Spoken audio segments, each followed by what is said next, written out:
नगरपालिका निवडणूक आज प्रचाराचा शुभारंभ तुमच्याच आहे आणि फलटण नगरपालिका निवडणूक ही रामराजे विरुद्ध रणजितसिंह नाईक निंबाळकर अशी सुरू आहे.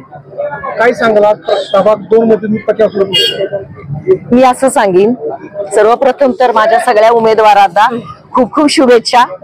आणि निवडणूक जरी रामराजे साहेब आणि माझे पती रणजितसिंह नाईक निंबाळकर जी यांच्या विरोधात जरी असली तरी खरी लढाई ही विकासासाठी आहे, फलटणच्या जनतेसाठी आहे.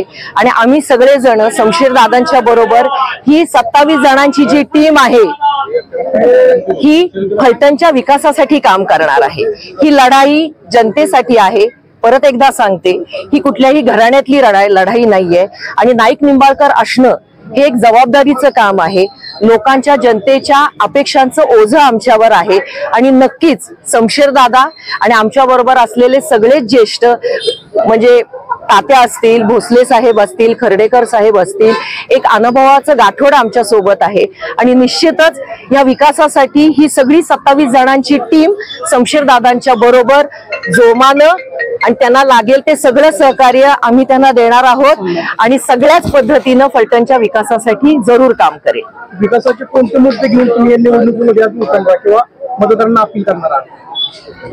जे मूलभूत लोकांच्या गरजा असतील, प्रत्येक वॉर्डाच्या गरजा वेगळ्या आहेत. काही ठिकाणी कामं झालेली थोडीफार आहेत, काही ठिकाणी बिलकुल झालेली नाहीयेत. तर आपण त्या त्या वॉर्डाचा अभ्यास करून ती कामं निश्चित करणार आहे. त्याच्यामध्ये प्रामुख्यानं रस्ते हा एक प्रमुख विषय आहे. तुम्हाला सगळ्यांना माहिती आहे, जनतेला सुद्धा माहिती आहे की रणजितदादा तुमची निधी आणण्यासाठी कधीही कमी पडणार नाहीत. पण हे रस्त्यांचं नियोजन करत असताना अभ्यास पूर्ण करणं तितकंच गरजेचं आहे.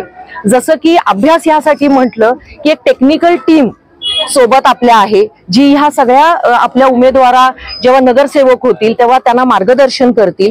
रणजितदादांची सोबत तर असेलच, पण सर्वात महत्वाचं काय आहे की कुठलीही डेव्हलपमेंट करत असताना साधं छोटंसं उदाहरण देते. जर रस्त्याचं काम आपण करत असलो आणि एखादा खड्डा आपण समजा जर तिथं केला किंवा कामं पूर्ण करण्यासाठी, तर तो खड्डा सुद्धा नंतर व्यवस्थित भरला गेला पाहिजे, त्याचं फिनिशिंग हे चांगलं झालं पाहिजे.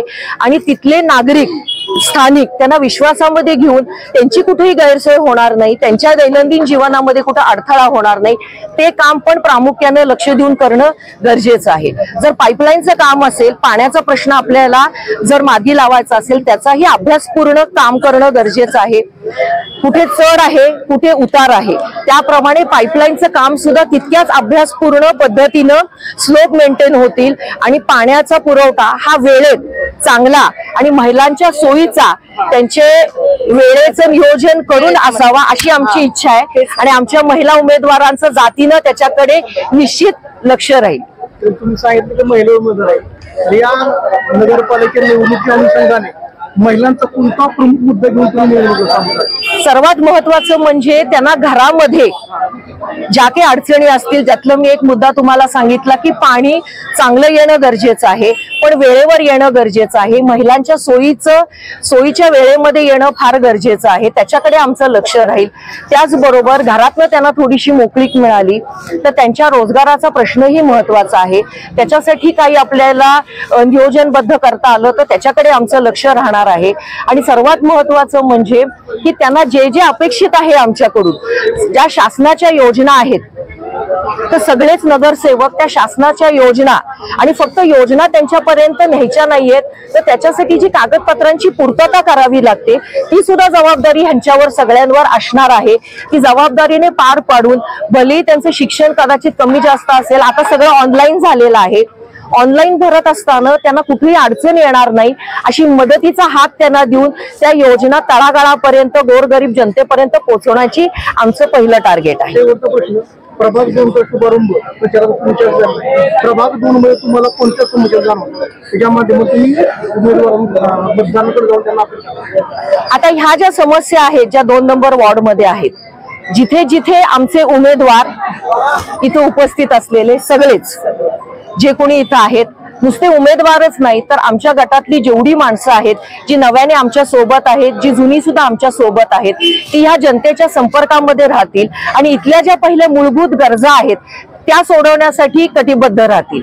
आता ह्या समस्या काय आहेत ह्या मी सांगण्यापेक्षा मला असं वाटतं आमच्या जे 2 उमेदवार इथले आहेत त्यांनी ते सांगावं, म्हणजे जनतेच्या लक्षात येईल की आमचे उमेदवारही तितकेच सक्षम आहेत.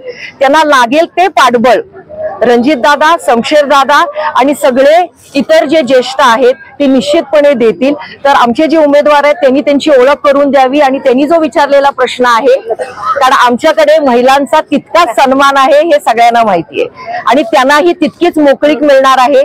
त्यांच्या मताला, त्यांच्या सजेशन्सना नक्कीच आम्ही मोठेपणा देऊन त्यांच्या सगळ्या प्रश्न मार्गी लावण्यासाठी आम्ही कटिबद्ध आहोत.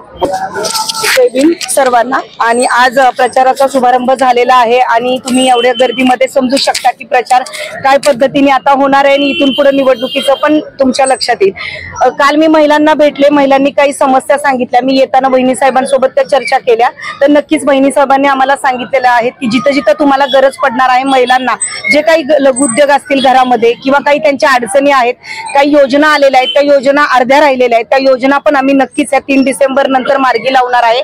आणि मला असं वाटतं की 100% या योजनांच्या मार्फत आमचं जे काम आहे ते तुम्हाला नक्कीच निवडणूक झाल्यानंतर दिसणार आहे.